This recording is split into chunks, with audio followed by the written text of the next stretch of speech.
Welcome to my channel panch phoron and my gardening. দেখুন আমি একটা অ্যাডেনিয়াম গাছের কাছে চলে এসেছি।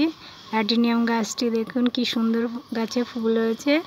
এই ফার্স্ট ফুল হয়েছে, এনেছিলাম যখন তখন হয়েছিল, আর হয়নি, আর এই হলো। আমি শুনেছি নাকি অ্যাডেনিয়াম 12 মাস ফুল হয়, কিন্তু আমাদের বাড়িতে আমি দেখিনি। এই যে কালারটা দেখুন কি মিষ্টি কালার, যার জন্য আপনাদের সঙ্গে শেয়ার করলাম। পাশে কড়ি আছে, আমার আরও অ্যাডেনিয়াম আছে। এই যে পাশে একটা চারা, এটা সাদা রঙের। এই যে এটা খয়েরি রঙের ডবল পেটাল। এটার কালারটা দেখুন কি মিষ্টি, কি সুন্দর লাগছে দেখতে, যার জন্য আপনাদের সবার সঙ্গে শেয়ার করলাম আমার অ্যাডেনিয়াম গাছটির ফুল।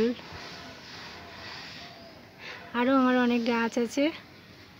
এই গাছের এই পাতাগুলো কি সুন্দর কচি লাল টুকটুকে পাতা হয়। এই যে এটা হচ্ছে সিজেনিয়াম। এই সব গাছ আমার নার্সারির থেকে কেনা। পুরো আমি এই লাইনটা ধরে এই সিজেনিয়াম লাগিয়েছি, শীতকালে আরও সুন্দর দেখাবে। আমার অ্যাডেনিয়ামটা কেমন লাগলো আপনাদের জানাবেন। সবাইকে ধন্যবাদ জানিয়ে শেষ করছি ভিডিওটি, রাখলাম।